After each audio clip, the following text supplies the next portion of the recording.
ഇന്നത്തെ ചാപ്റ്റർ വരുന്നത് ചാപ്റ്റർ 16 ആണ്. Local government, urban and rural. നമ്മൾ പല രീതിയിലുള്ള ഗവൺമെന്റുകളെ കുറിച്ച് മനസ്സിലാക്കി കഴിഞ്ഞു. സ്റ്റേറ്റ് ഗവൺമെന്റ് എന്താണ്, സെൻട്രൽ ഗവൺമെന്റ് എന്താണ് തുടങ്ങിയ കാര്യങ്ങളൊക്കെ നമ്മൾ ഓൾറെഡി പഠിച്ചു കഴിഞ്ഞു. ഇനി നമുക്ക് പഠിക്കാനുള്ളത് ലോക്കൽ അർബൻ ഗവൺമെന്റുകളെ കുറിച്ചിട്ടാണ്. അതായത് ഇന്നത്തെ ചാപ്റ്റർ എന്ന് പറയുന്നത് ലോക്കൽ ഗവൺമെന്റിനെ കുറിച്ചാണ്. നമ്മൾ സ്റ്റേറ്റ് ഗവൺമെന്റിനെ കുറിച്ചും സെൻട്രൽ ഗവൺമെന്റിനെ കുറിച്ചൊക്കെ പഠിച്ചു കഴിഞ്ഞു. ഇനി നമുക്ക് ലോക്കൽ സെൽഫ് ഗവൺമെന്റിനെ കുറിച്ചാണ് പഠിക്കേണ്ടത്, അഥവാ തദ്ദേശ സ്വയംഭരണ സ്ഥാപനങ്ങൾ. അപ്പൊ നമ്മള് സെൻട്രൽ ഗവൺമെന്റിന്റെ ഭരണത്തിൽ കീഴിലുള്ള, സംസ്ഥാനത്തിന് കീഴിലുള്ള ജില്ല, അതുപോലെ പഞ്ചായത്ത്, അതുപോലെ ഗ്രാമ പ്രദേശങ്ങളായിട്ട് പല തട്ടുകളിലായിട്ടാണ് കിടക്കുന്നത്. അതില് നമുക്കറിയാം, ഒരു രാജ്യത്തിന്റെ ഏറ്റവും ടോപ്പിൽ നിൽക്കുന്നത് സെൻട്രൽ ഗവൺമെന്റ് ആണ്. അതിന്റെ താഴെ ആണ് ജില്ല നിൽക്കുന്നത്, സംസ്ഥാനങ്ങൾ നിൽക്കുന്നത്. സംസ്ഥാനത്തിന്റെ താഴെയായിട്ടാണ് ജില്ലകളുള്ളത്. ഈ ജില്ലാ ഭരണങ്ങളും അതുപോലെ തന്നെ ജില്ലക്കുള്ളിലുള്ള മറ്റു പഞ്ചായത്ത്, ഗ്രാമ പ്രദേശങ്ങളൊക്കെ ഉൾക്കൊള്ളുന്നതാണ് ഈ ലോക്കൽ ഗവൺമെന്റ് എന്ന് പറയുന്നത്. അപ്പൊ നമുക്കിനി ലോക്കൽ ഗവൺമെന്റിന്റെ നിർമ്മാണം എങ്ങനെയാണ്, അതിന്റെ റൂൾസുകൾ എന്തൊക്കെയാണ്, അതുപോലെ അങ്ങനെയുള്ള ഗവൺമെന്റ് ഉണ്ടാവാനുള്ള കാരണം എന്തൊക്കെയാണ്, അതിന്റെ ഫങ്ഷൻസ്, അതുപോലെ തന്നെ അതിന്റെ രൂപം, അങ്ങനെയുള്ള കുറച്ച് പോയിന്റുകളാണ് നമുക്ക് ഈ ഒരു ചാപ്റ്ററിൽ പഠിക്കാനുള്ളത്. ഞാൻ ചാപ്റ്റർ ഒന്ന് ഷെയർ ചെയ്യാം. Local government, urban and rural. നമുക്ക് ഈ പേരിൽ തന്നെ ആ രണ്ട് വേർഡുകൾ കിട്ടുന്നുണ്ട്, urban and rural. Local self government എന്താണ് എന്നാണ് നമ്മൾ ആദ്യം മനസ്സിലാക്കേണ്ടത്. ലോക്കൽ സെൽഫ് ഗവൺമെന്റ് എന്ന് പറഞ്ഞാൽ എന്താണ്? ഇന്ത്യയിൽ കേന്ദ്ര ഗവൺമെന്റും സംസ്ഥാന ഭരണകൂടങ്ങളും കൂടാതെ ജില്ലാ, അതുപോലെ തന്നെ ഗ്രാമപ്രദേശങ്ങളിലെ പ്രവർത്തനങ്ങൾക്കും അതുപോലെ തന്നെ അതിന്റെ വികസനങ്ങൾക്കും വികസന കാര്യങ്ങൾ കൈകാര്യം ചെയ്യുന്നതിനൊക്കെ വേണ്ടിയുള്ള ഒരു സ്വയംഭരണ സംവിധാനം, അതിനെയാണ് ലോക്കൽ സെൽഫ് ഗവൺമെന്റ്. നമുക്ക് വളരെ പോയിന്റ് ആയിട്ട് പറയുകയാണെങ്കിൽ, പ്രാദേശികപരമായിട്ട് ജില്ലാ, നഗര, ഗ്രാമ പ്രദേശങ്ങളുടെ വികസനത്തിന് വേണ്ടി അതിന്റെ പ്രവർത്തനങ്ങൾ കൈകാര്യം ചെയ്യാൻ വേണ്ടിയിട്ടുള്ള ഒരു സംവിധാനം, ഇതിനെയാണ് ലോക്കൽ സെൽഫ് ഗവൺമെന്റ് എന്ന് പറയുന്നത്. നമുക്ക് പല രീതിയിലുള്ള ലോക്കൽ ബോഡികളെ നമുക്കറിയാം. നമ്മൾ ജീവിച്ചുകൊണ്ടിരിക്കുന്ന ചുറ്റുപാടിനെ കുറിച്ച് ചിന്തിക്കുമ്പോൾ തന്നെ വ്യത്യസ്തമായ ലോക്കൽ ബോഡികളെ കുറിച്ച് നമ്മൾ കേട്ടിട്ടുണ്ട്. ടൈപ്സ് ഓഫ് ലോക്കൽ ബോഡീസ് നമ്മൾ അതിൽ കേട്ടിട്ടുള്ളതാണ് മുനിസിപ്പൽ കോർപ്പറേഷൻ. മുനിസിപ്പൽ കോർപ്പറേഷൻ എന്ന രീതിയിലുള്ള ലോക്കൽ ബോഡി ഉണ്ട്. അതായത് നമുക്കിപ്പോ നമ്മുടെ ജില്ലയിൽ എടുത്ത് നോക്കുന്ന സമയത്ത് ചില ഭാഗങ്ങളിൽ മുനിസിപ്പാലിറ്റികൾ ഉണ്ടാകും, ചില പ്രദേശങ്ങൾ പഞ്ചായത്ത് ആയിരിക്കും, ചില പ്രദേശങ്ങൾ മുനിസിപ്പാലിറ്റിയേക്കാൾ കുറച്ചും കൂടി വലിയ ടൈപ്പ് ആണെങ്കിൽ മുനിസിപ്പൽ കോർപ്പറേഷൻ ആയിരിക്കും. ഇങ്ങനെ പല രീതിയിലുള്ള ലോക്കൽ ബോഡികൾ നമുക്ക് ചുറ്റും നമുക്ക് കാണാൻ കഴിയുന്നുണ്ട്. ഈ പറയപ്പെട്ട ലോക്കൽ ബോഡികൾ മുനിസിപ്പൽ കോർപ്പറേഷൻ ആണെങ്കിലും മുനിസിപ്പാലിറ്റി ആണെങ്കിലും പഞ്ചായത്ത് ആണെങ്കിലും ഇനി ഇതിൻ്റെയൊക്കെ ഇടയിലുള്ള ചെറു മറ്റു വിഭാഗങ്ങളൊക്കെ ആണെങ്കിലും രണ്ട് വിഭാഗത്തിന്റെ അണ്ടറിലാണ് ഇവ നിലകൊള്ളുന്നത്. ഒന്ന് അർബൻ, മറ്റൊന്ന് റൂറൽ. ഇത് അർബൻ ആൻഡ് റൂറൽ സിസ്റ്റത്തിന്റെ അണ്ടറിലാണ് ഈ പറയപ്പെടുന്ന ലോക്കൽ ബോഡികളെല്ലാം ഉൾപ്പെടുന്നത്. എന്താണ് അർബൻ, എന്താണ് റൂറൽ? അർബൻ എന്നത് ഉദ്ദേശിക്കുന്നത് ഒരു നഗര സംവിധാനമാണ്, കുറച്ച് കൂടുതൽ പോപ്പുലേഷൻ ഉള്ള ഏരിയ, അതാണ് അർബൻ ഏരിയ ആയിട്ട് നമ്മൾ പരിഗണിക്കാറുള്ളത്. ഇപ്പോ ആ അർബന്റെ അണ്ടറിലാണ് എന്തൊക്കെ വരുന്നത്? മുനിസിപ്പൽ കോർപ്പറേഷനും മുനിസിപ്പാലിറ്റി ഒക്കെ വരുന്നത്.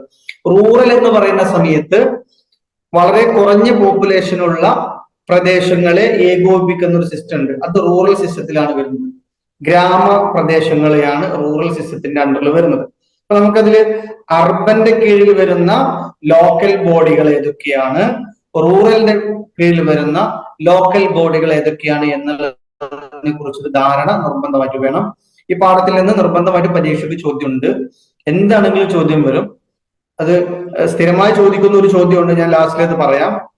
അതല്ലെങ്കിൽ ഇടയ്ക്കിടയ്ക്ക് മാത്രം വന്നു പോകുന്ന ഒരു ചോദ്യമുണ്ട്. ഈ രണ്ട് ചോദ്യത്തിൽ ഒരു ചോദ്യം സാധാരണ എന്തായാലും പ്രതീക്ഷിക്കുന്നുണ്ട്. അപ്പോ അർബൻ വിഭാഗത്തില് നാഗരികമായി നഗരമായ രീതിയിലുള്ള ഈ ലോക്കൽ ബോഡികൾക്ക് ഇതിന് അണ്ടറിൽ വരുന്ന പലതരത്തിലുള്ള ലോക്കൽ ബോഡികൾ പല പേരുകളിൽ അറിയപ്പെടുന്നുണ്ട്. ഒന്ന് മുനിസിപ്പൽ കോർപ്പറേഷൻ ആണ്. കോർപ്പറേഷൻ നമ്മൾ ഇഷ്ടംപോലെ കേട്ടിട്ടുണ്ട്. കോർപ്പറേഷൻ ഇവിടെ കോർപ്പറേഷൻ ഇതിൽ കോർപ്പറേഷൻ ആണ്. അപ്പോ മുനിസിപ്പൽ കോർപ്പറേഷൻ എന്ന് പറയുമ്പോൾ നമ്മള് മേയറുകളെ കുറിച്ച് കേട്ടിട്ടുണ്ടായിരിക്കും. മേയർമാര്. മുനിസിപ്പൽ കോർപ്പറേഷൻ എന്ന് പറയുന്നത് വലിയ നഗര വിഭാഗം, ഏറ്റവും കൂടുതൽ ജനസാന്ദ്രതയുള്ള ജനസംഖ്യയുള്ള ഈ ലോക്കൽ ബോഡി ആണ് മുനിസിപ്പൽ കോർപ്പറേഷൻ എന്ന് പറയുന്നത്. അതിന്റെ തൊട്ടു താഴെ ജനസംഖ്യയുള്ള മേഖലയെ മുനിസിപ്പാലിറ്റി എന്ന് പറയും. അപ്പൊ നമുക്ക് നമ്മുടെ ചുറ്റും മുനിസിപ്പാലിറ്റികൾ ഒത്തിരി നമുക്ക് കാണാൻ പറ്റും. ഒരു ജില്ലയിൽ തന്നെ നിരവധി മുനിസിപ്പാലിറ്റികൾ ഉണ്ടാകും. അതിന്റെ താഴെ വരുന്ന ഒരു വിഭാഗമാണ് ഇത്. നമ്മളെ ഇന്ത്യയിൽ ഉണ്ടെങ്കിൽ പോലും നമ്മുടെ കേരളത്തിലില്ല. നഗരപഞ്ചായത്ത്. നഗരപഞ്ചായത്ത് എന്ന പേരിലുള്ള ഒരു അർബൻ സിസ്റ്റം കൂടിയുണ്ട്. അപ്പൊ അർബൻ മേഖലകളിൽ 3 തരത്തിലുള്ള 3 പേരിൽ അറിയപ്പെടുന്ന സംവിധാനമുണ്ട്. ഏറ്റവും കൂടുതൽ ജനസംഖ്യയുള്ള പ്രദേശത്തെ മുനിസിപ്പൽ കോർപ്പറേഷനായിട്ടും, രണ്ടാമത്തത് മുനിസിപ്പാലിറ്റി ആയിട്ടും, മൂന്നാമത്തത് നഗരപഞ്ചായത്ത്. ഈ 3 വിഭാഗങ്ങളിലാണ് അർബൻ സിസ്റ്റം കിടക്കുന്നത്. ഇത് എന്തൊക്കെയാണ് ഏതൊക്കെയാണെന്നുള്ളത് നമുക്ക് തുടർച്ചയായിട്ട് ചർച്ച ചെയ്യാം. അടുത്തൊരു സിസ്റ്റം വരുന്ന റൂറൽ, ഗ്രാമവുമായി ബന്ധപ്പെട്ട മേഖല. ഈ റൂറൽ മേഖലയെ 3 ടയർ സിസ്റ്റം എന്നാണ് പറയാ. 3 ടയർ സിസ്റ്റം. ഇവിടെ എസ് നഷ്ടപ്പെട്ടിട്ടുണ്ട്. 3 ടയർ സിസ്റ്റം. മൂന്ന് രൂപത്തിലുള്ള ഒരു സംവിധാനമാണ് റൂറൽ മേഖലകളിലുള്ളത്. അഥവാ ഇപ്പൊ നമ്മളൊക്കെ ജീവിക്കുന്ന കുറെ ആളുകള് ഈ റൂറൽ സിസ്റ്റത്തിന്റെ കീഴിലും കുറെ ആളുകൾ അർബൻ സിസ്റ്റത്തിന്റെ കീഴിലും ആയിരിക്കും. അപ്പൊ റൂറൽ സിസ്റ്റത്തിന്റെ കീഴിലാണെങ്കിൽ അവിടെ ഏറ്റവും ടോപ്പിലായിട്ട് വരുന്നത് ജില്ലാ പരിഷത്ത് എന്ന് പറയുന്ന ഒരു പേരാണ്. അഥവാ ജില്ലാ പഞ്ചായത്ത് എന്നാണ് ഇപ്പോൾ നമ്മൾ അത് അറിയപ്പെടുന്നത്. ഡിസ്ട്രിക്ട് ലെവലിലുള്ള ഒരു സമിതി, അതാണ് ജില്ലാ പരിഷത്ത് അഥവാ ജില്ലാ പരിഷത്ത്, ജില്ലാ പഞ്ചായത്ത് എന്ന പേരിൽ അറിയപ്പെടുന്നുണ്ട്.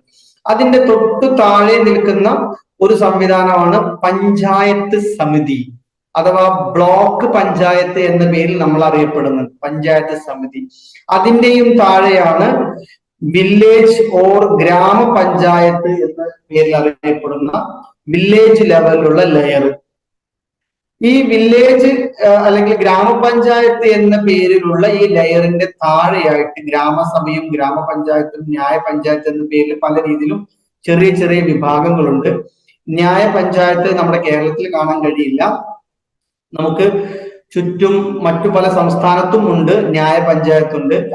ഗ്രാമപഞ്ചായത്തും ഗ്രാമസഭയും നമ്മളിവിടെ കോമൺ ആയിട്ടുള്ള ഒരു സംവിധാനമാണ്. അപ്പൊ ഇതില് 3 ടയർ സിസ്റ്റം എന്ന് പറയുന്നത് ജില്ലാ പഞ്ചായത്ത്, അതിന് താഴെ പഞ്ചായത്ത് സമിതി അഥവാ ബ്ലോക്ക് പഞ്ചായത്ത്, പിന്നെ ഗ്രാമപഞ്ചായത്ത്. ഇതാണ് 3 ടയർ സിസ്റ്റം. ഈ 3 ടയർ സിസ്റ്റത്തിനെ മൊത്തത്തിൽ പറയുക പഞ്ചായത്തി രാജ് എന്നാണ് പറയുക.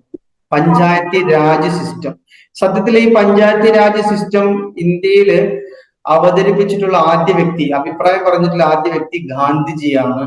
ഗാന്ധിജിയുടെ ഒരു ആശയം കൂടിയാണ് ഈ പഞ്ചായത്ത് രാജ് സിസ്റ്റം എന്ന് പറയുന്നത്. ഇതില് ഈ 2 തരത്തിൽ ഇപ്പൊ നമ്മൾ ഓൾറെഡി മനസ്സിലാക്കി. ലോക്കൽ ബോഡീസ് എന്ന് പറയുമ്പോൾ അത് അർബൻ ഉണ്ട്, റൂറൽ ഉണ്ട്. അർബൻ മേഖല എന്ന് പറയുന്നത് മുനിസിപ്പൽ കോർപ്പറേഷൻ, മുനിസിപ്പാലിറ്റി, നഗര പഞ്ചായത്ത്. റൂറൽ എന്ന് പറയുന്നത് 3 ടയർ സിസ്റ്റം ആണ്. അതിന് ടോട്ടലായിട്ട് പഞ്ചായത്തി രാജ് സിസ്റ്റം എന്നാണ് പറയാ.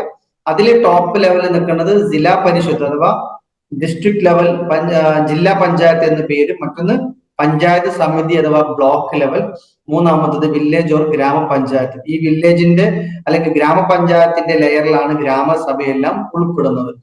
ഇനി ഈ പറയപ്പെട്ട അർബൻ ലോക്കൽ ബോഡി ഇവിടുത്തെ ഇന്ത്യയിലെ നിർമ്മാണവുമായി ബന്ധപ്പെട്ട് ഭരണഘടനയ്ക്ക് വലിയ ബന്ധമുണ്ട്.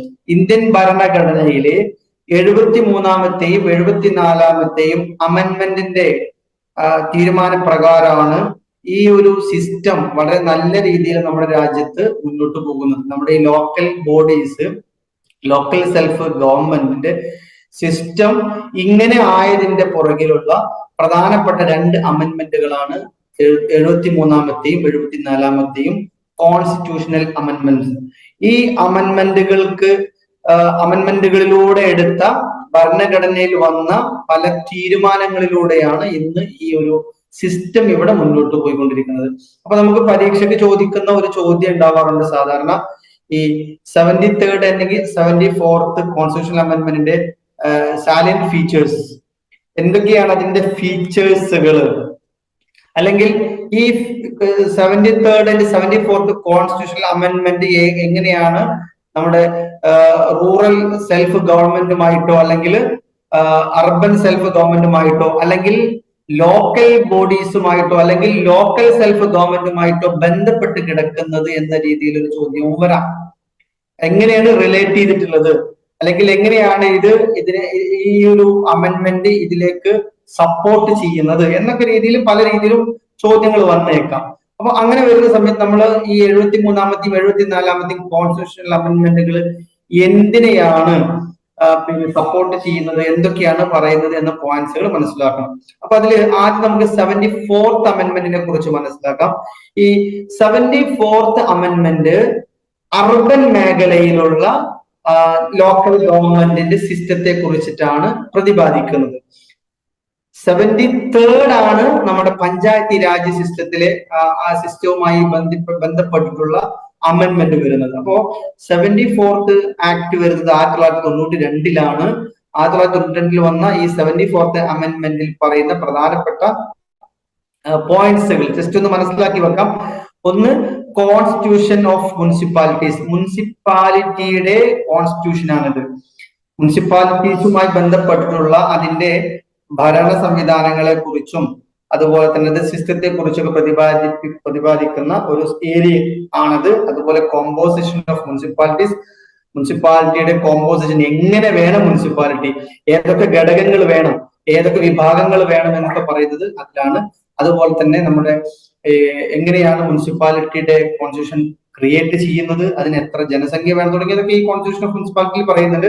അതുപോലെ കോൺസ്റ്റിറ്റ്യൂഷൻ ഓഫ് വാർഡ് കമ്മിറ്റി, എങ്ങനെയാണ് വാർഡ് കമ്മിറ്റി ഉണ്ടാക്കേണ്ടത്, അതുപോലെ റിസർവേഷൻ ഓഫ് സീറ്റ്, അവിടുത്തെ സീറ്റുകൾ മുനിസിപ്പാലിറ്റിയിലുള്ള അല്ലെങ്കിൽ അർബൻ മേഖലയിലുള്ള സീറ്റുകൾ എങ്ങനെയൊക്കെയാണ് റിസർവ് ചെയ്യേണ്ടത്, അതുപോലെ തന്നെ അതിന്റെ മുനിസിപ്പാലിറ്റിയുടെ duration, fixed duration of municipality, അതുപോലെ അതിന്റെ power, authority, responsibility of municipality, ഇതിന്റെ ഉത്തരവാദിത്തങ്ങളും അതുപോലെ തന്നെ പിന്നെ അതിന്റെ പവറും അതോറിറ്റിയും ഒക്കെ എന്തൊക്കെയാണ് എന്ന് പറയുന്നുണ്ട്. പിന്നെ appointment of state election commission, state election കമ്മീഷന്റെ അപ്പോയിന്റ്മെന്റ് അവര് കൂടി ഇതില് ഇൻക്ലൂഡഡ് ആകണം, മുനിസിപ്പാലിറ്റിയിലേക്കുള്ള ഇലക്ഷനുമായി ബന്ധപ്പെട്ട് അവർ കൂടി ഉൾക്കൊള്ളണം എന്നതിനെ കുറിച്ച് പ്രതിപാദിക്കുന്നുണ്ട്. അതുപോലെ മറ്റൊരു പ്രധാനപ്പെട്ട ഒരു point, appointment of state finance commission, ഈ മുനിസിപ്പാലിറ്റിയിലെ സാമ്പത്തികവുമായി ബന്ധപ്പെട്ട കാര്യങ്ങൾക്ക് വേണ്ടിയിട്ട് ഈ എന്ത് വേണം, ഫിനാൻസ് കമ്മീഷനെ ചുമതലപ്പെടുത്തണം, അപ്പോയിന്റ് ചെയ്യണം തുടങ്ങിയ കാര്യങ്ങളും അതിൽ പ്രതിപാദിക്കുന്നുണ്ട്. അതുപോലെ തന്നെ ഈ കോൺസ്റ്റിറ്റ്യൂഷൻ ഓഫ് മെട്രോപൊളിറ്റൻ, അതുപോലെ തന്നെ ഡിസ്ട്രിക്ട് പ്ലാനിംഗ് കമ്മിറ്റി, ഈ ഡിസ്ട്രിക്ട് പ്ലാനിംഗ് കമ്മിറ്റിയും അതുപോലെ പിന്നെ മെട്രോപൊളിറ്റനുമായി ബന്ധപ്പെട്ട കോൺസ്റ്റിറ്റ്യൂഷൻ ആണ് ഇതിൽ പറയുന്ന പ്രധാനപ്പെട്ട മറ്റു പോയിന്റുകൾ. അപ്പൊ അത് ജസ്റ്റ് മനസ്സിലാക്കി വെക്കുക. 74th അമെന്റ്മെന്റ് എന്ന് പറയുന്നത് മുനിസിപ്പാലിറ്റിയുമായി ബന്ധപ്പെട്ട അർബൻ മേഖലയെ ബന്ധപ്പെട്ടിട്ടുള്ള അമെന്റ്മെന്റ് ആണ്. എങ്ങനെയാണ് ഒരു മുനിസിപ്പാലിറ്റി വേണ്ടത്, അതിന്റെ രൂപങ്ങൾ എങ്ങനെയാണ്, അതിന്റെ കോമ്പോസിഷൻ എങ്ങനെയാണ്, അതിന്റെ അവരുടെ സീറ്റുകളുടെ റിസർവേഷൻ എങ്ങനെയാണ് തുടങ്ങി മുനിസിപ്പാലിറ്റിയുമായി ബന്ധപ്പെട്ട എല്ലാ പോയിന്റുകളും പ്രതിപാദിക്കുന്നത് ഈ 74th അമെന്റ്മെന്റിലാണ്. ഇനി 73rd അമെന്റ്മെന്റിൽ പറയുന്നത് establishment of Gram Sabha at village level. Village ലെവലില് ഗ്രാമസഭയുടെ എസ്റ്റാബ്ലിഷ്മെന്റ്, എങ്ങനെയാണ് ഗ്രാമസഭ ഉണ്ടാക്കുക, അതുപോലെ തന്നെ establishment of 3 tier system of panchayat, panchayat Raj സിസ്റ്റത്തിലെ ഈ 3 ടയർ സിസ്റ്റം എങ്ങനെയാണ്, അതുപോലെ തന്നെ ഓരോ ലെവലും all level of panchayat will consist a person of elected directly from the territorial constituencies in the panchayat area. പഞ്ചായത്തിന്റെ ഏരിയയിൽ നിന്ന് ഓരോ പ്രദേശത്തിന്റെയും ഡയറക്റ്റ് പ്രദേശത്തിന്റെ പ്രതിനിധികളെ ഡയറക്റ്റ് എന്ത് ചെയ്യണം, എലക്ട് ചെയ്യണം. അവരെ നമ്മൾ സാധാരണ പഞ്ചായത്ത് ഇലക്ഷൻ ഒക്കെ ഉണ്ടാവില്ല. ഞാനതിന് ഡീറ്റെയിൽ ആയിട്ട് പറഞ്ഞു തരാം, ഈ പോയിന്റുകൾ മാത്രം പറഞ്ഞാൽ മതി. ഈ എല്ലാ ലെവലിലും, പഞ്ചായത്തിന്റെ എല്ലാ ലെവലുകളിലും 3 ലെവൽ ഉണ്ട് എന്ന് പറഞ്ഞു. 3 ലെവലിലും ഈ നേരിട്ട് ഇലക്ഷനിലൂടെ തെരഞ്ഞെടുക്കപ്പെടുന്ന സിസ്റ്റത്തെ കുറിച്ചാണ് പറയുന്നുണ്ട്. അതുപോലെ തന്നെ നേരിട്ട് തെരഞ്ഞെടുക്കപ്പെടുന്ന വ്യക്തിയാണെങ്കിലും അല്ലെങ്കിലും പഞ്ചായത്തിന്റെ ഇലക്ഷനിൽ പഞ്ചായത്തുമായി ബന്ധപ്പെട്ട പഞ്ചായത്തിന്റെ ഇൻസൈഡ് ഉള്ളിൽ നടക്കുന്ന പല മീറ്റിങ്ങുകളും പിന്നെ ചടങ്ങുകളൊക്കെ ഉണ്ട്. അതിൽ വോട്ട് ചെയ്യാനുള്ള പവർ ഉണ്ട്. അതുപോലെ തന്നെ the chairperson of panchayat at the intermediate and district level shall be elected from among directly elected members representing the territorial constituencies. അതായത് പഞ്ചായത്തിന്റെ ചെയർപേഴ്സൺ, അതുപോലെ തന്നെ പഞ്ചായത്ത് സമിതി അല്ലെങ്കിൽ ജില്ലാ പഞ്ചായത്ത് ഒക്കെ ആയിക്കോട്ടെ, ഈ 3 വിഭാഗത്തിലെയും ചെയർപേഴ്സൺ എന്ന് പറയുന്ന വ്യക്തിയെ ഡയറക്റ്റ് എന്ത് ചെയ്യണം, എലക്ട് ചെയ്തതായിരിക്കണം. അതായത് ഇലക്ഷനിലൂടെ തെരഞ്ഞെടുക്കപ്പെട്ട റെപ്രസെന്റ് ചെയ്യുന്ന ആളുകൾ, ഓരോ പ്രദേശത്തു നിന്നും റെപ്രസെന്റ് ചെയ്യുന്ന ആളുകൾ ഉണ്ടാവും. അങ്ങനെ സെലക്ട് ചെയ്യുന്ന ആളായിരിക്കണം എന്നാണ് സൂചിപ്പിക്കുന്നത്. അതുപോലെ തന്നെ reservation seats of SC/ST reserve ചെയ്യുന്ന സീറ്റുകളുണ്ട്. അതിന്റെ പ്രൊപ്പോർഷൻ പറയുന്നുണ്ട്. അതുപോലെ റൊട്ടേഷനെ കുറിച്ചും പറയുന്നുണ്ട്. ഓരോ പഞ്ചായത്തിനും ഒരു നിശ്ചിത സീറ്റുകൾ SC/ST വേണ്ടിയിട്ട് എന്ത് ചെയ്യാറുണ്ട്, മാറ്റിവെക്കാറുണ്ട്. അപ്പൊ അതിനെ കുറിച്ചിട്ടും എന്ത് ചെയ്യുന്നുണ്ട്, ഇതിൽ പ്രതിപാദിക്കുന്നുണ്ട്. അതുപോലെ 1/3 of total number of seats both in reserved and unreserved category shall be A part of woman. ഇതില് പഞ്ചായത്തുമായി ബന്ധപ്പെട്ട വേക്കൻസികളിലേക്ക്, അതായത് പഞ്ചായത്തിന്റെ വേക്കൻസികൾ മീൻസ് ഇലക്ഷനിലൂടെ തെരഞ്ഞെടുക്കപ്പെടുന്ന വേക്കൻസികളിലേക്ക് 1/3 3/1 ഭാഗം സ്ത്രീകൾക്ക് വേണ്ടി റിസർവ് ചെയ്യണം എന്നും പറയുന്ന, അതുപോലെ തന്നെ അവരുടെ വേക്കൻസികൾ റൊട്ടേറ്റ് ചെയ്തിട്ട് ഓരോ തവണയും മത്സരിക്കുന്ന സമയത്ത് ചില വാർഡുകളിലേക്ക് സ്ത്രീകൾക്കായിരിക്കും അവിടെ അർഹത ഉണ്ടാവുക. അങ്ങനെ 3/1 ഭാഗം സ്ത്രീകൾക്ക് കൊടുക്കണം എന്ന് പറയുന്ന അമെന്റ്മെന്റും അതിലുണ്ട്. അതുപോലെ ഓഡിറ്റുമായി പറയുന്നുണ്ട്. പഞ്ചായത്തുമായി ബന്ധപ്പെട്ട അക്കൗണ്ട്സുകളെല്ലാം എന്ത് ചെയ്യണം, ഓഡിറ്റ് ചെയ്യണം. അതുപോലെ A person who has attend 21 years of age is eligible for a membership of a panchayat. പഞ്ചായത്തിലേക്ക് മത്സരിക്കുവാനുള്ള ഏജ് എന്ന് നിജപ്പെടുത്തിയുള്ളത് 21 വയസ്സാണ്. 21 വയസ്സുള്ള വ്യക്തിക്ക് എന്ത് ചെയ്യാം, പഞ്ചായത്ത് മെമ്പർഷിപ്പ്, അത് പഞ്ചായത്തിന് മത്സരിക്കാനുള്ള അർഹതയുണ്ട് എന്നുകൂടി അതിൽ ഉദ്ദേശിക്കുന്നുണ്ട്. അപ്പോ ഇത് ഞാൻ ജസ്റ്റ് പെട്ടെന്ന് പറഞ്ഞു പോയതാണ്. നമ്മൾ അതിൽ മനസ്സിലാക്കേണ്ട പോയിന്റുകള്, പഞ്ചായത്ത് എന്ന് പറയുന്ന ആ ഒരു സംവിധാനത്തെ കുറിച്ചിട്ടുള്ള നിയമ സംഹിതകളാണ് ഈ 73rd അമെന്റ്മെന്റിലുള്ളത്. എങ്ങനെയാണ് ഒരു പഞ്ചായത്ത് ഉണ്ടാവേണ്ടത്, പഞ്ചായത്തിന്റെ 3 ടയർ സിസ്റ്റം എന്തൊക്കെയാണ്, ഇനി ഓരോ സിസ്റ്റത്തിലും ആളുകളെ സെലക്ട് ചെയ്യേണ്ടത് അല്ലെങ്കിൽ ഇലക്ട് ചെയ്യേണ്ടത് എങ്ങനെയാണ്, അതുപോലെ തന്നെ ഓരോ വ്യക്തി ഇങ്ങനെ സെലക്ട് ചെയ്താലും, അതായത് ഇലക്ഷനിലൂടെ ആണെങ്കിലും അല്ലെങ്കിലും ആ ഭാഗത്തുള്ള ആളുകളെ, അതിലുള്ള ആളുകൾ കംപ്ലീറ്റ് വോട്ട് ചെയ്യാനുള്ള അർഹത പറയുന്നുണ്ട്. അത് ഇതിലാണ് ചർച്ച ചെയ്യുന്നത്. അതുപോലെ എങ്ങനെയാണ് ചെയർമാനെ തെരഞ്ഞെടുക്കേണ്ടത്, അതുപോലെ റിസർവേഷൻ, SC/ST സ്ത്രീകൾക്കുള്ള റിസർവേഷൻ, അവരുടെ റൊട്ടേഷൻ, അതുപോലെ ഇതില് പഞ്ചായത്തിന്റെ മത്സരിക്കാനുള്ള പ്രായം, പഞ്ചായത്തിന്റെ വരവ് ചെലവ് കണക്കുകൾ, അക്കൗണ്ട്സുകൾ ഓഡിറ്റ് ചെയ്യാനുള്ള സിസ്റ്റം തുടങ്ങിയ കാര്യങ്ങളൊക്കെയാണ് ഈ 73rd അമെന്റ്മെന്റിൽ ഡിസ്കസ് ചെയ്യുന്നത്. അപ്പോ 74 എന്ന് പറയുന്ന അമെന്റ്മെന്റ് പരിപൂർണമായും മുനിസിപ്പാലിറ്റിയുമായി ബന്ധപ്പെട്ട ഭരണത്തെ കുറിച്ചും അതിന്റെ സിസ്റ്റത്തെ കുറിച്ചും അത് എങ്ങനെയാണ് ഉണ്ടാക്കേണ്ടത് എന്നൊക്കെ ചർച്ച ചെയ്യുമ്പോൾ 73rd അമെന്റ്മെന്റ് ഡിസ്കസ് ചെയ്യുന്നത് പഞ്ചായത്തിനെ എസ്റ്റാബ്ലിഷ്മെന്റ്, പഞ്ചായത്തിനെ എങ്ങനെ ഉണ്ടാക്കണം, പഞ്ചായത്തിലെ സമിതികളും അതിന്റെ ടയർ സിസ്റ്റങ്ങളും അതുമായി ബന്ധപ്പെട്ട കാര്യങ്ങളുമാണ് ഡിസ്കസ് ചെയ്തത്. അപ്പൊ ഈ 2 അമെന്റ്മെന്റുകൾക്കിടയിലൂടെയാണ്, ഈ അമെന്റ്മെന്റുകളുടെ റൂൾസുകൾക്ക് അനുസരിച്ചാണ് നമ്മുടെ ഇന്ത്യയിലുള്ള ഈ ലോക്കൽ ബോഡീസ്, അർബൻ ആയിക്കോട്ടെ അല്ലെങ്കിൽ പിന്നെന്താ പറയാ റൂറൽ ആയിക്കോട്ടെ, ഈ 2 വിഭാഗവും പ്രവർത്തിക്കുന്നത് ഈ 2 അമെന്റ്മെന്റുകൾക്കിടയിലൂടെയാണ്, ഈ അമെന്റ്മെന്റിലൂടെയാണ് പ്രവർത്തിക്കുന്നത്. അപ്പൊ ഈ പാഠം മനസ്സിലാക്കുന്ന സമയത്ത് നമ്മൾ നിർബന്ധമായും ഈ അമെന്റ്മെന്റിനെ കുറിച്ചൊരു ധാരണ നമുക്കുണ്ടാവണം. ഇനി എന്താണ് ഈ പഞ്ചായത്ത് രാജ് സിസ്റ്റം?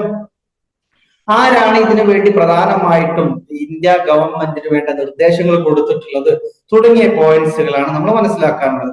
അപ്പൊ ഞാൻ നേരത്തെ പറഞ്ഞു, പഞ്ചായത്ത് രാജ് സിസ്റ്റം ആക്ച്വലി അത് ഗാന്ധിജിയുടെ കൺസെപ്റ്റ് ആണ്. അത് കൂടാതെ ഇന്ത്യ ഗവൺമെന്റ് 1957 ഈ ഗ്രാമപ്രദേശങ്ങളുടെ ഭരണത്തെക്കുറിച്ചും അതിന്റെ സിസ്റ്റത്തെ കുറിച്ചും പഠനം നടത്താൻ വേണ്ടിയിട്ട് ഒരു കമ്മിറ്റിയെ രൂപവൽക്കരിച്ചിരുന്നു, ഒരു കമ്മിറ്റിയെ ചുമതലപ്പെടുത്തിയിരുന്നു. ആ കമ്മിറ്റിയുടെ പേരാണ് ബൽവന്ത് റായ് മെഹ്ത്ത കമ്മിറ്റി. 57 അത് കൊടുത്തിട്ടുള്ളത്. ബ്രിട്ടീഷ് കാലഘട്ടത്തില്, ബ്രിട്ടീഷ് ഭരണ കാലഘട്ടത്തിൽ പോലും നമ്മളുടെ നാട്ടിലുള്ള ഗ്രാമപഞ്ചായത്ത് സിസ്റ്റം വളരെ ശക്തമായിരുന്നു. എങ്കിലും അതിൽ ഇനിയും പുതിയ മാറ്റങ്ങൾ കൊണ്ടുവരണം, പുതിയ പുതിയ ചേഞ്ചസുകൾ വരണം എന്ന കൺസെപ്റ്റിന് വേണ്ടിയിട്ടാണ് 57 ഈ ബൽവന്ത് റായ് മെഹ്ത്ത കമ്മിറ്റിയെ ചുമതലപ്പെടുത്തിയത്. അങ്ങനെ ചുമതലപ്പെടുത്തി അദ്ദേഹം അതിന് പഠനം നടത്തി റിപ്പോർട്ട് കൊടുത്തു. അദ്ദേഹം സംഭാവന ചെയ്തതാണ് ഈ 3 ടയർ സിസ്റ്റം. നമ്മൾ നേരത്തെ പറഞ്ഞ ജില്ലാ പരിഷത്ത്, പഞ്ചായത്ത് സമിതി, പഞ്ചായത്ത്, ഗ്രാമപഞ്ചായത്ത്, ഈ 3 വേർഡുകളെ, ഈ 3 സിസ്റ്റത്തെ അവതരിപ്പിച്ചു കൊടുത്തത് ഈ നമ്മുടെ ബൽവന്ത് റായ് മെഹ്ത്ത കമ്മിറ്റിയുടെ ശുപാർശ പ്രകാരമാണ്. മാത്രമല്ല അത്രയും കാലം ഉണ്ടായിരുന്ന സംസ്ഥാന ഗവൺമെന്റിനുണ്ടായിരുന്ന അധിക സംവിധാനങ്ങൾ, പഞ്ചായത്തിന്റെ കാര്യത്തിലുണ്ടായിരുന്ന അമിതമായ ഇടപെടലുകൾ നിർത്തലാക്കാനുള്ള ഉപദേശങ്ങളൊക്കെ ആര് കൊടുത്തിട്ടുണ്ട്? ഈ ബൽവന്ത് റായ് മെഹ്ത്ത കമ്മിറ്റി കൊടുത്തിട്ടുണ്ട്. അപ്പൊ ബൽവന്ത് റായ് മെഹ്ത്ത കമ്മിറ്റിയുടെ ഏറ്റവും വലിയ സംഭാവന എന്ന് പറയുന്നത് ഈ 3 ടയർ സിസ്റ്റം ആണ്. അത് ഇന്ത്യ ഗവൺമെന്റ് അംഗീകരിക്കുകയും ഇന്ത്യയിൽ ആദ്യമായിട്ട് ഈ ഒരു സിസ്റ്റത്തിലൂടെ പഞ്ചായത്ത് രാജ് സംവിധാനം കൊണ്ടുവരികയും ചെയ്ത സംസ്ഥാനം രാജസ്ഥാനാണ്. ഇപ്പോ ഒരു ഷോർട്ട് ക്വസ്റ്റ്യൻ വരാൻ സാധ്യതയുള്ളതാണ്. ആദ്യം panchayat Raj system, who started panchayat Raj system in India firstly, അല്ലെങ്കിൽ പിന്നെ ആരാണ് ആദ്യമായിട്ട് തുടങ്ങുന്നത്, അല്ലെങ്കിൽ 59 ആര് തുടങ്ങിയെന്നോ ആ രീതിയിലൊക്കെ ഒരു ചോദ്യം വന്നാൽ നമുക്ക് ആൻസർ വളരെ ക്ലിയർ ആയിട്ട് എഴുതാം, രാജസ്ഥാനാണ്. രാജസ്ഥാനാണ് ആദ്യമായിട്ട് തുടങ്ങിയത്. പിന്നീട് രണ്ടാമത്തെ ഒരു കമ്മിറ്റി കൂടിയുണ്ട്, അശോക് മേത്ത കമ്മിറ്റി. 1977 വന്ന ഒരു കമ്മിറ്റിയാണ്. ആ കമ്മിറ്റി വരാൻ കാരണം ഭാരതീയ ജനതാ പാർട്ടി ഭരിക്കുന്ന സമയത്ത് ഈ പഞ്ചായത്ത് രാജ് സിസ്റ്റത്തിൽ കുറച്ചുകൂടി മാറ്റങ്ങൾ വരുത്തണം, ചേഞ്ചസ് വരുത്തണം എന്നൊരു ധാരണയിൽ വീണ്ടും ഒരു കമ്മിറ്റിയെ എന്ത് ചെയ്തു? അപ്പോയിന്റ് ചെയ്തു. അങ്ങനെ ഈ അപ്പോയിന്റ് ചെയ്ത കമ്മിറ്റി 1977 അപ്പോയിന്റ് ചെയ്തെങ്കിലും കുറെ നിർദ്ദേശങ്ങളും കാര്യങ്ങളൊക്കെ വെച്ചു. അതിൽ പ്രധാനപ്പെട്ട നിർദ്ദേശം 3 ടയർ സിസ്റ്റത്തിന് പ്രകാരം 2 ടയർ സിസ്റ്റം ആയിരുന്നു. ജില്ലാ പരിഷത്തും പിന്നെ ഒരു മണ്ഡൽ പഞ്ചായത്ത് എന്ന പേരിൽ ഒരു സംവിധാനം, ഈ 2 സിസ്റ്റം ആണ് പിന്നെ നൽകിയത്, അശോക് മേത്ത കമ്മിറ്റി നൽകിയത്. ഇങ്ങനെ വന്നെങ്കിൽ പോലും ഈ ഒരു അശോക് മേത്ത കമ്മിറ്റിയുടെ ശുപാർശ ഗവൺമെന്റ് അംഗീകരിച്ചില്ല. കാരണം ഇത് അംഗീകരിക്കുമ്പോഴേക്കും അവിടെ ജനതാ പാർട്ടിയുടെ ഭരണം അവസാനിച്ചിരുന്നു. പിന്നീട് വന്ന കോൺഗ്രസ് പാർട്ടി ഈ അശോക് മേത്ത കമ്മിറ്റിയുടെ ശുപാർശ അംഗീകരിക്കാതെ നേരത്തെ ഉള്ള ബൽവന്ത് റായ് മേത്ത കമ്മിറ്റിയുടെ ശുപാർശ പ്രകാരം തന്നെ മുന്നോട്ട് പോവുകയാണ് ചെയ്തത്. ഇന്നും ബൽവന്ത് റായ് മേത്ത കമ്മിറ്റി ശുപാർശ ചെയ്ത 3 ടയർ സിസ്റ്റത്തിലൂടെയാണ് ഇന്ത്യയിലെ ഈ റൂറൽ മേഖലയിലെ പഞ്ചായത്ത് സിസ്റ്റം മുന്നോട്ട് കൊണ്ടുപോയിരിക്കുന്നത്. അപ്പോ നമ്മൾ മനസ്സിലാക്കുന്നത് ഒന്നുകൂടി ഒന്ന് റിവൈസ് ചെയ്ത് പോവാണ്. നമ്മുടെ ലോക്കൽ സെൽഫ് ഗവൺമെന്റ് എന്ന് പറയുന്നത് അർബനും റൂറലുമാണ്. അർബൻ മുനിസിപ്പൽ കോർപ്പറേഷൻ, മുനിസിപ്പാലിറ്റി, നഗരപഞ്ചായത്ത്. റൂറൽ എന്ന് പറയുന്നത് 3 ടയർ സിസ്റ്റം ആണ്. ഈ 3 ടയർ സിസ്റ്റം ആണെങ്കിലും അർബൻ മേഖലയിലത്തെ സിസ്റ്റം ആണെങ്കിലും അതെല്ലാം വന്നിട്ടുള്ളത് 73ഉം 74ഉം അമെന്റ്മെന്റുകളിലൂടെയാണ്. 74ാമത്തെ അമെന്റ്മെന്റ് പ്രതിപാദിക്കുന്നത് മുനിസിപ്പാലിറ്റിയുമായി സംബന്ധിക്കുന്ന ആക്ടുകളാണ്. അതേസമയം 73ാമത്തെ അമെന്റ്മെന്റ് പറയുന്നത് ഗ്രാമപഞ്ചായത്തുമായി ബന്ധപ്പെട്ട, പഞ്ചായത്തി രാജ് സിസ്റ്റവുമായി ബന്ധപ്പെട്ട പോയിന്റ്സുകളാണ്. ഇനി ഈ പഞ്ചായത്ത് രാജ് സിസ്റ്റം എന്നുള്ളത് ആദ്യമായി ഗാന്ധിജിയാണ് പറഞ്ഞിട്ടുള്ളതെങ്കിലും അത് ഗവൺമെന്റിലേക്ക് സബ്മിറ്റ് ചെയ്യുന്നത് 1957 വന്ന ബൽവന്ത് റായ് മെഹ്ത്ത കമ്മിറ്റിയാണ്. അദ്ദേഹമാണ് യഥാർത്ഥത്തിൽ 3 ടയർ സിസ്റ്റം ഇന്ത്യക്ക് നൽകിയിട്ടുള്ളത്.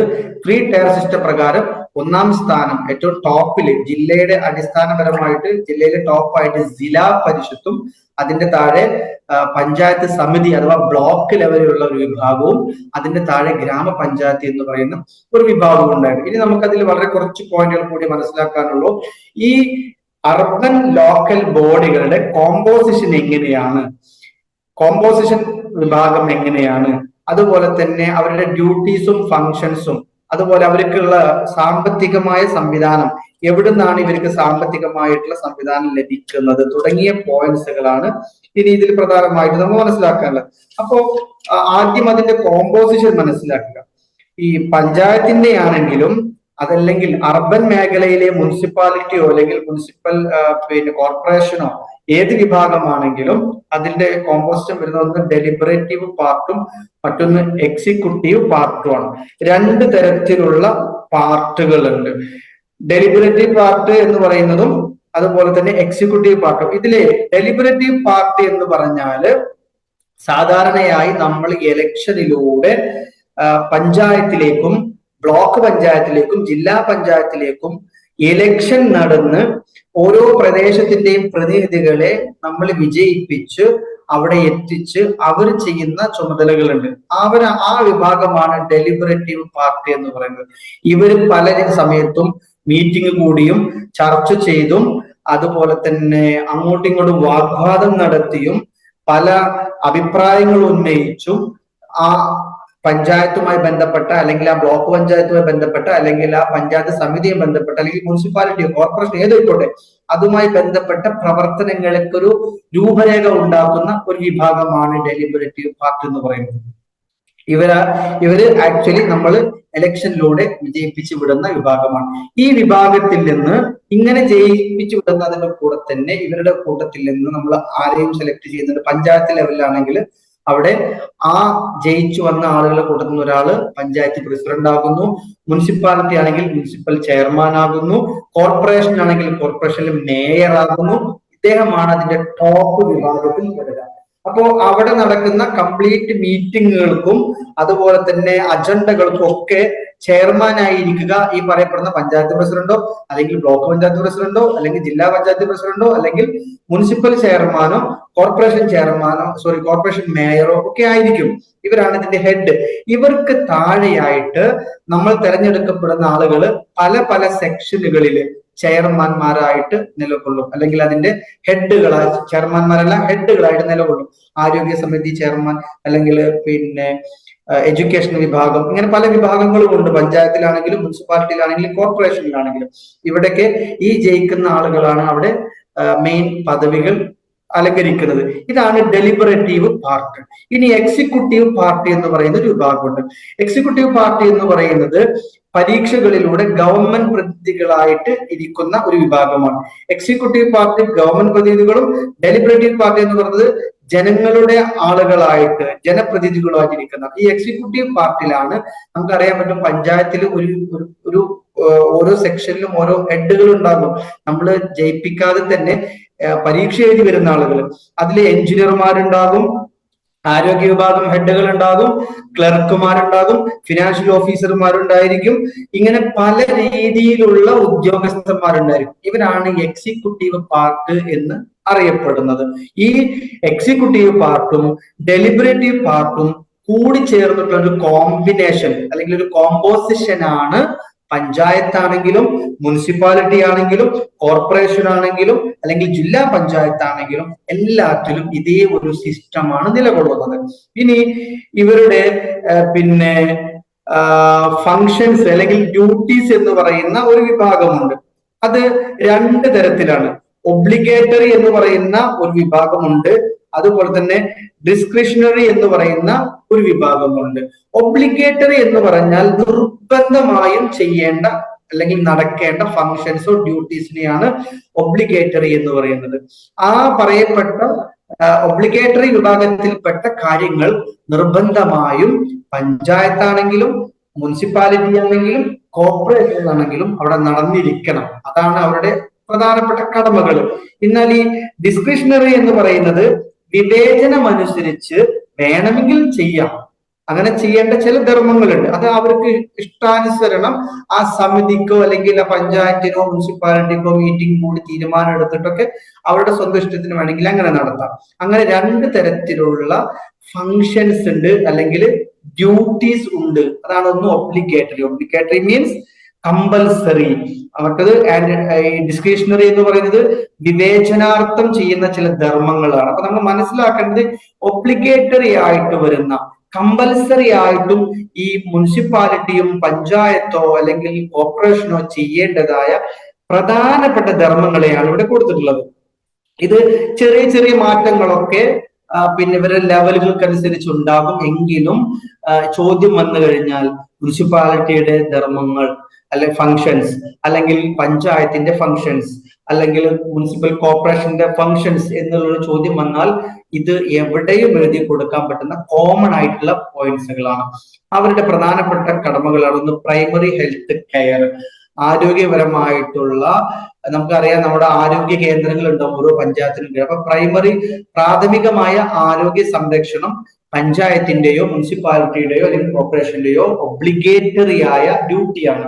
അതുപോലെ കൺസ്ട്രക്ടിങ് പബ്ലിക് വെൽ, പൊതുവായുള്ള കിണറുകൾ നിർമ്മിക്കുക, പബ്ലിക് ടോയ്ലറ്റുകളും അതുപോലെ ലാബറട്ടറീസ് ഒക്കെ ഉണ്ടാക്കുക, ഈ ശൗചാലയങ്ങൾ ഉണ്ടല്ലോ അതിന്റെ നിർമ്മാണം പൊതുവായിട്ടുള്ളത്. അതുപോലെ തന്നെ സോഷ്യൽ ഹെൽത്ത്, ആളുകളുടെ ആരോഗ്യപരമായിട്ടുള്ള കാര്യങ്ങൾ, അതുപോലെ വാക്സിനേഷൻ കൊടുക്കൽ, അതുപോലെ പ്രൈമറി ആൻഡ് അഡൽട്ട് എഡ്യൂക്കേഷൻ, കുട്ടികൾക്കുള്ള വിദ്യാഭ്യാസ സംവിധാനങ്ങൾ ഒരുക്കുക, അവർക്ക് എന്താ പറയാ ബിൽഡിങ്ങുകൾ സംവിധാനങ്ങളൊക്കെ ഒരുക്കി കൊടുക്കൊക്കെ ഈ പറയപ്പെടുന്ന പഞ്ചായത്തിന്റെയും മുനിസിപ്പാലിറ്റിയുടെയും അല്ലെങ്കിൽ കോർപ്പറേഷന്റെ ഒക്കെ ഡ്യൂട്ടീസ് ആണ്. അതുപോലെ തന്നെ മൈനർ ആയിട്ടുള്ള ഇറിഗേഷൻ, ജലസേചന സംവിധാനങ്ങൾ, പ്രാദേശികപരമായിട്ട് കൃഷിയൊക്കെ നടക്കുന്ന സ്ഥലത്തേക്കുള്ള ഇറിഗേഷൻ സംവിധാനങ്ങളൊക്കെ ഇതിന്റെ അണ്ടറിൽ വരുന്നതാണ്. അതുപോലെ തന്നെ the supply of drinking water, ജല സംവിധാനം. ഇത് വളരെ പ്രധാനപ്പെട്ട, ഏറ്റവും പ്രധാനപ്പെട്ട ഇവരുടെ ഒരു ഡ്യൂട്ടിയാണ് ജലസേചന സംവിധാനങ്ങൾ. അതുപോലെ തന്നെ ഡ്രെയിനേജ്, നമ്മുടെ എന്താ പറയാ നമ്മളെ പ്രദേശത്തുള്ള വെള്ളം, കെട്ടിക്കിടക്കുന്ന വെള്ളങ്ങളൊക്കെ പോകാനും അങ്ങനെ ഒഴിഞ്ഞു പോയിട്ട് ഒരു ഡ്രെയിനേജ് സിസ്റ്റം ഉണ്ടാക്കേണ്ടതും ഇവരുടെ സംവിധാനമാണ്, ഇവരുടെ റൂളാണ്. അതുപോലെ തന്നെ construction of roads and maintenance, റോഡുകൾ പ്രാദേശികമായിട്ട് ഗതാഗത യോഗ്യമായ റോഡുകൾ നിർമ്മിക്കുക, അതിന് മെയിൻ്റനൻസ് ചെയ്യുക തുടങ്ങിയതും ഈ പഞ്ചായത്തിന്റെയോ മുനിസിപ്പാലിറ്റിയോ കോർപ്പറേഷന്റെയോ റെസ്പോൺസിബിലിറ്റിയാണ്. ഇത് വലിയ വലിയ റോഡല്ല, പിന്നെ എന്താ പറയാ സ്റ്റേറ്റ് ഹൈവേയോ നാഷണൽ ഹൈവേയോ തുടങ്ങിയ വലിയ റോഡുകളല്ല, പകരം പഞ്ചായത്തിന്റെയോ മുനിസിപ്പാലിറ്റിയുടെയോ കോർപ്പറേഷന്റെയോ ഇൻസൈഡിൽ വരുന്ന റോഡുകളും അത് ഉണ്ടാക്കുക, അത് മെയിൻ്റനൻസ് കൊടുക്കുക, ഇതൊക്കെ ചെയ്യുക എന്നുള്ളതൊക്കെ ഈ പറയപ്പെടുന്ന എല്ലാ വിഭാഗത്തിന്റെയും ഡ്യൂട്ടിയിൽപ്പെട്ടതാണ്, ഒബ്ലിഗേറ്ററി ആയ ഡ്യൂട്ടിയിൽപ്പെട്ടതാണ്. അപ്പൊ ഞാനിത് റിപ്പീറ്റ് ചെയ്യാനുള്ള ഒരു കാരണം, ഈ ഒബ്ലിഗേറ്ററി എന്നുള്ള വേർഡ് വീണ്ടും വീണ്ടും റിപ്പീറ്റ് ചെയ്യാൻ കാരണം മുൻ പരീക്ഷയ്ക്ക് ചോദിച്ചൊരു ചോദ്യമായിരുന്നു, ഈ ഒബ്ലിഗേറ്ററി ഡ്യൂട്ടീസ് ഓഫ് മുനിസിപ്പാലിറ്റിയുടെ ഒബ്ലിഗേറ്ററി ആയിട്ടുള്ള ഡ്യൂട്ടീസ് എന്തൊക്കെയാണ്. അപ്പൊ ഇതിനെ ഡീറ്റെയിൽ ആയിട്ട് എഴുതി കൊടുത്താൽ മതി ഇപ്പൊ ഈ പറയപ്പെട്ട പോയിന്റ്സുകൾ. ഇനി കോമൺ ആയിട്ട് ഇനി പഞ്ചായത്ത് ചോദിച്ചാലും ഇത് തന്നെയാണ്, മുനിസിപ്പാലിറ്റിയെ ചോദിച്ചാലും കോർപ്പറേഷൻ ചോദിച്ചാലും ഇത് തന്നെയാണ്. ചെറിയ ചെറിയ ആഡ് ചെയ്യുന്ന ചില പോയിന്റുകൾ മാത്രമേ വ്യത്യാസം ഉണ്ടാവുള്ളൂ. അത് ആവശ്യമില്ല, ഇത് തന്നെ എഴുതി കൊടുത്താൽ മതി. ഇനി ഇവരുടെ ഡിസ്ക്രിഷണറി ആയിട്ടുള്ള എന്താ പറയാ വിവേചനം അനുസരിച്ച് ഇവർ ചെയ്തു കൊടുക്കേണ്ടതായ ഡ്യൂട്ടീസുകളുണ്ട്. അഥവാ ഓരോ പ്രദേശത്തിനനുസരിച്ച് വല്ല എന്താ പറയാ ഈ ലൈബ്രറി ഉണ്ടാക്കുക, അതുപോലെ കളിസ്ഥലങ്ങൾ ഉണ്ടാക്കി കൊടുക്കുക, പിന്നെ ഏതെങ്കിലും വയോജനങ്ങൾക്ക് വേണ്ടിയിട്ടുള്ള താമസം, അഗതി മന്ദിരങ്ങൾ അങ്ങനെയൊക്കെ ഉണ്ടാക്കുക. അതൊക്കെ വിവേചനമായിട്ട് അവർക്ക് നിർബന്ധമില്ല എങ്കിലും വേണമെങ്കിൽ അവർക്ക് എന്ത് ചെയ്യാം.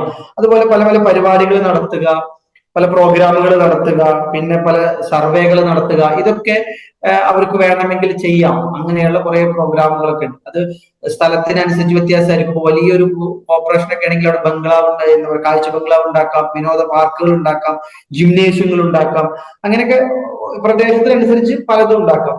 ഇത് അവരുടെ എന്താ പറയാ നിർബന്ധിതമായിട്ടുള്ള കാര്യങ്ങളല്ല, അവർക്ക് വേണമെങ്കിൽ ചെയ്യാം എന്നുള്ളതാണ്.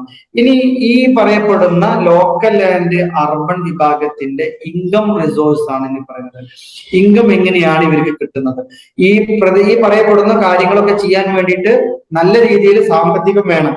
ആ സാമ്പത്തികത്തിന്റെ സംവിധാനം എന്താണ് എന്നുള്ളതാണ്. അത് പ്രധാനമായിട്ടും പ്രോപ്പർട്ടി ടാക്സ് ആണ്. ഏറ്റവും പ്രധാനപ്പെട്ട ഇൻകം അവർക്ക് പ്രോപ്പർട്ടി ടാക്സ് ആണ്. വസ്തു നികുതി. നമ്മൾ പല രീതിയിലുള്ള നികുതികൾ അടക്കുന്നുണ്ട്. ഈ നികുതി അടക്കുന്നത് പഞ്ചായത്തിലോ വില്ലേജിലോ ഒക്കെ നമ്മൾ പോയി നികുതി അടക്കും, പ്രോപ്പർട്ടി ടാക്സ് അടക്കും, നമ്മൾക്ക് വീടുണ്ടെങ്കിൽ വീടിന് ടാക്സ് അടക്കും. അതുപോലെ തന്നെ നമുക്ക് വെള്ളം പമ്പ് ചെയ്യുന്നുണ്ടെങ്കിൽ അതിന് വാട്ടർ ടാക്സ് നമുക്ക് ലഭിക്കും. പിന്നെ ഈ ഗ്യാസ് ഒക്കെ വരുന്നുണ്ടെങ്കിൽ ഗ്യാസിന് ടാക്സ് വരുന്നുണ്ട്, ഫയർ ടാക്സ് ഉണ്ട്, ഇപ്പൊ നമ്മളവിടെ ഇല്ലാത്തൊരു ടാക്സ് ആണ്. അതുപോലെ തന്നെ മൃഗങ്ങൾക്ക് ടാക്സ് ഓൺ അനിമൽസ്, വണ്ടികൾക്ക് ടാക്സ്, തിയേറ്റർ ഉണ്ടെങ്കിൽ ആ തിയേറ്ററിന് ടാക്സ് ഉണ്ടാവും. അതുപോലെ തന്നെ പ്രോപ്പർട്ടി അങ്ങോട്ടും ഇങ്ങോട്ടും നമ്മൾ ട്രാൻസ്ഫർ ചെയ്യും, നമ്മൾ ഭൂമി അങ്ങോട്ടും ഇങ്ങോട്ടും കൈമാറ്റം ചെയ്യാം, ഇങ്ങനെ ചെയ്യുന്ന സമയത്തുള്ള അങ്ങ് വെച്ചിട്ട്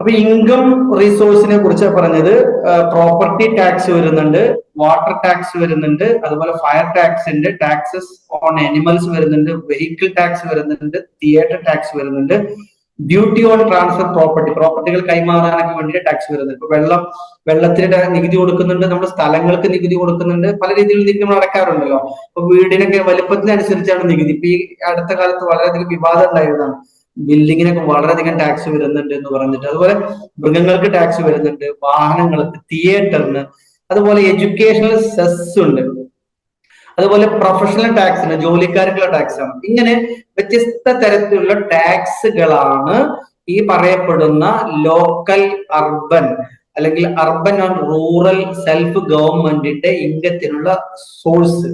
ഇതിൽ നിന്നാണ് അവർക്ക് ആവശ്യമായ ഫണ്ട് കിട്ടുന്നത്. ഇത് കൂടാതെ സെൻട്രൽ ഗവൺമെന്റിന്റെയും സംസ്ഥാന ഗവൺമെന്റിന്റെയും ബജറ്റുമായി സംബന്ധിച്ച് അവർ നീക്കി വെച്ചിട്ടുള്ള ചില പിന്നെ ഗതാഗതത്തിന് വേണ്ടിയിട്ടോ അല്ലെങ്കിൽ റോഡിന് വേണ്ടിയിട്ടോ പാലത്തിന് വേണ്ടിയിട്ടോ അല്ലെങ്കിൽ വീട് നിർമ്മാണത്തിന് വേണ്ടിയിട്ടൊക്കെ പല രീതിയിലുള്ള പദ്ധതികളും ഈ രണ്ട് ഗവൺമെന്റും, സെൻട്രൽ ഗവൺമെന്റും സംസ്ഥാന ഗവൺമെന്റും ഒക്കെ മുന്നോട്ട് വെക്കാറുണ്ട്. അങ്ങനെ ഉള്ള ഫണ്ടുകളുടെ ഭാഗവും ഇവർക്ക് കിട്ടാറുണ്ട്.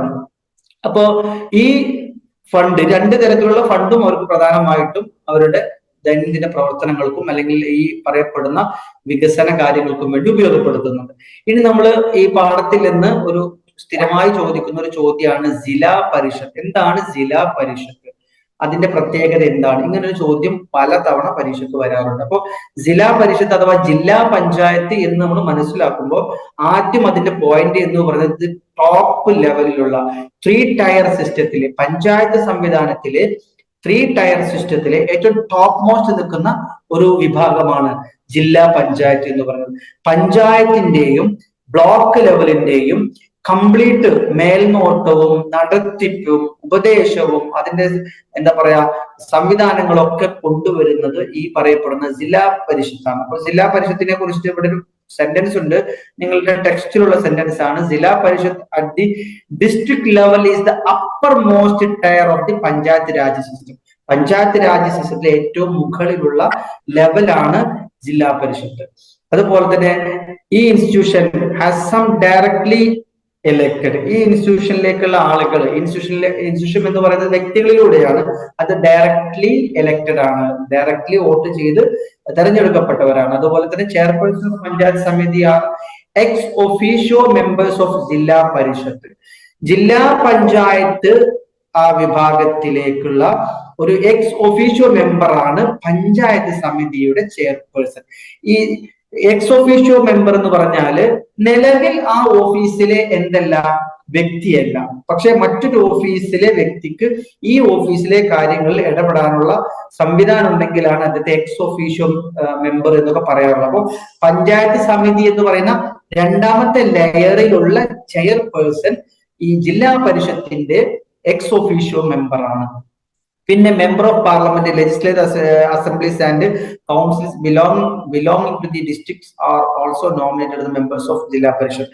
നമ്മുടെ ആ ഒരു പഞ്ചായത്തിലുള്ള ആ പഞ്ചായത്ത് നിലകൊള്ളുന്ന കോൺസ്റ്റിറ്റ്യൂഷനിലുള്ള പാർലമെന്റ് മെമ്പർമാര്, MLA, ലെജിസ്ലേറ്റീവ് അസംബ്ലി മെമ്പേഴ്സ് എന്ന് പറഞ്ഞാൽ MLA മാർ, ഇവരൊക്കെ തന്നെ ഈ ജില്ലാ പരിഷത്തിലേക്ക് നോമിനേറ്റ് ചെയ്യാൻ പറ്റുന്ന ആളുകളാണ്. അവരൊക്കെ ഇതിൽ ഇൻക്ലൂഡഡ് ആണ് എന്നർത്ഥം. ഇവര് നേരിട്ട് അതിലെ മെമ്പേഴ്സ് അല്ലെങ്കിലും അവരും ഇതിലേക്ക് എന്താണ് നോമിനേറ്റഡ് ചെയ്യപ്പെടുന്ന ആളുകളാണ്. ജില്ലാ പഞ്ചായത്തിന്റെ പ്രവർത്തനം എന്ന് പറയുന്നത് ജില്ലാ പഞ്ചായത്തിന്റെ കീഴിലാണ് ബ്ലോക്ക് പഞ്ചായത്തും ഗ്രാമപഞ്ചായത്തും വരുന്നത്. ഗ്രാമപഞ്ചായത്തിൽ നടപ്പിലാക്കേണ്ടത് അല്ലെങ്കിൽ ബ്ലോക്ക് പഞ്ചായത്തിൽ നടപ്പിലാക്കപ്പെടുന്ന എല്ലാ കാര്യങ്ങളെയും ഏകോപിപ്പിക്കുന്നതും അതിനെ കോർഡിനേറ്റ് ചെയ്യുന്നതൊക്കെ ഈ ജില്ലാ പരിഷത്താണ്. അതാണ് ഇപ്പൊ അടുത്ത പോയിന്റ്സിൽ പറയുന്നത്. ഈ ജില്ലാ പരിഷത്ത് ലിങ്ക്സ് പഞ്ചായത്ത് സമിതി വിത്തിൻ ദ ഡിസ്ട്രിക്ട്സ്. ഒരു ഡിസ്ട്രിക്റ്റിലെ വ്യത്യസ്തമായ കുറെ പഞ്ചായത്ത് സമിതികൾ ഉണ്ടാവും. ഒരു ജില്ലയിൽ തന്നെ കുറെ പഞ്ചായത്ത് സമിതികൾ ഉണ്ടാവും. ഇതിനെയെല്ലാം കംപ്ലീറ്റ് ലിങ്ക് ചെയ്യുന്നത് ഈ ജില്ലാ പഞ്ചായത്താണ്. അതുപോലെ തന്നെ അതിന്റെ ഫംഗ്ഷൻ കാര്യങ്ങളും ആക്ടിവിറ്റീസിലും ഒക്കെ കോർഡിനേറ്റ് ചെയ്യുന്നതും ജില്ലാ പഞ്ചായത്താണ്.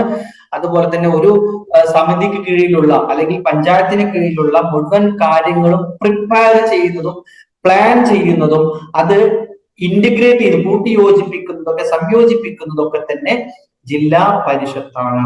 അപ്പോ ജില്ലാ പരിഷത്ത് എന്ന പേരായിരിക്കും ക്വസ്റ്റ്യൻ പേപ്പറിൽ കാണുക. ജില്ലാ പരിഷത്ത് എന്ന് പറഞ്ഞാൽ ജില്ലാ പഞ്ചായത്താണ്. അത് ഈ പഞ്ചായത്ത് സമിതി എന്ന് പറയുന്ന പഞ്ചായത്തി രാജ് സിസ്റ്റത്തിലെ 3 ലെയർ എന്ന് പറയുന്ന 3 ടയർ സിസ്റ്റത്തിലെ ടോപ്പ് മോസ്റ്റ് ഉള്ള സംവിധാനമാണ്. അപ്പൊ ഈ പാഠത്തിലെ പ്രധാനപ്പെട്ട പോയിന്റുകളാണ് നമ്മൾ ഓൾറെഡി സംസാരിച്ചത്. ഇത് ലോക്കൽ അർബൻ വിഭാഗത്തിലെ ഗവൺമെന്റുകളെ കുറിച്ചിട്ടുള്ള ഒരു വിശകലനമാണ്. 2 തരത്തിലുണ്ടെന്ന് പറഞ്ഞു. അർബൻ മേഖലയുണ്ട്, റൂറൽ മേഖലയുണ്ട്. അർബൻ മേഖലയെ മുനിസിപ്പൽ കോർപ്പറേഷൻ എന്ന പേരിലോ മുനിസിപ്പാലിറ്റി എന്ന പേരിലോ നഗരപഞ്ചായത്ത് എന്ന പേരിലോ അറിയപ്പെടുമ്പോൾ റൂറൽ മേഖല 3 ടയർ സിസ്റ്റം ആണ്. ഈ 3 ടയർ സിസ്റ്റം കൊണ്ടുവന്നിട്ടുള്ളത് ഒരു സമിതിയുടെ 1957 ഒരു സമിതിയുടെ അപ്രൂവലാണ്. അവരാണ് ഇത് ആദ്യമായിട്ട് ഇവിടെ അവതരിപ്പിച്ചിട്ടുള്ളത്. ബൽവന്ത് റായ് മേത്ത എന്നറിയപ്പെടുന്ന കമ്മിറ്റിയുടെ അപ്രൂവൽ, അവരാണ് ഇത് കൊണ്ടുവന്നിട്ടുള്ളത്.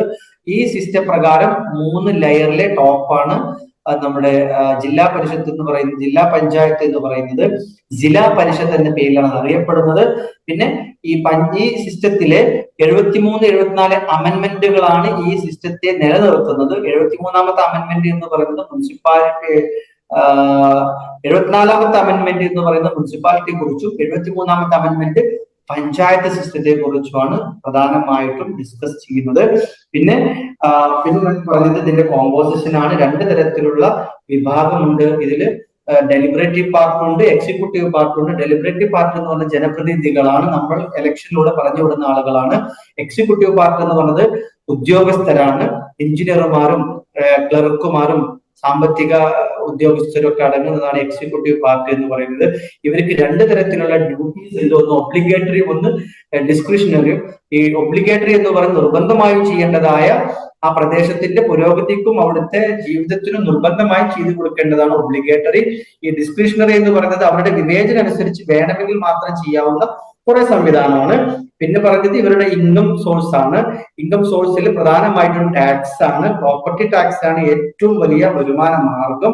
പിന്നെ ജലത്തിന്റെ നികുതിയും ഫയറിന്റെ നികുതിയും മൃഗങ്ങളുടെ നികുതിയും തിയേറ്ററിന്റെ നികുതിയും അതുപോലെ തന്നെ പ്രോപ്പർട്ടി ട്രാൻസ്ഫർ ചെയ്യുമ്പോഴുള്ള നികുതിയും അതുപോലെ എഡ്യൂക്കേഷൻ സെസ്സും പ്രൊഫഷണൽ ടാക്സും ഒക്കെ ഇവരുടെ വരുമാന സ്രോതസ്സാണ്. കൂടാതെ കേന്ദ്ര സംസ്ഥാന ഗവൺമെന്റുകളുടെ ഫണ്ടുകളും ഇവരുടെ വരുമാന മാർഗമാണ്.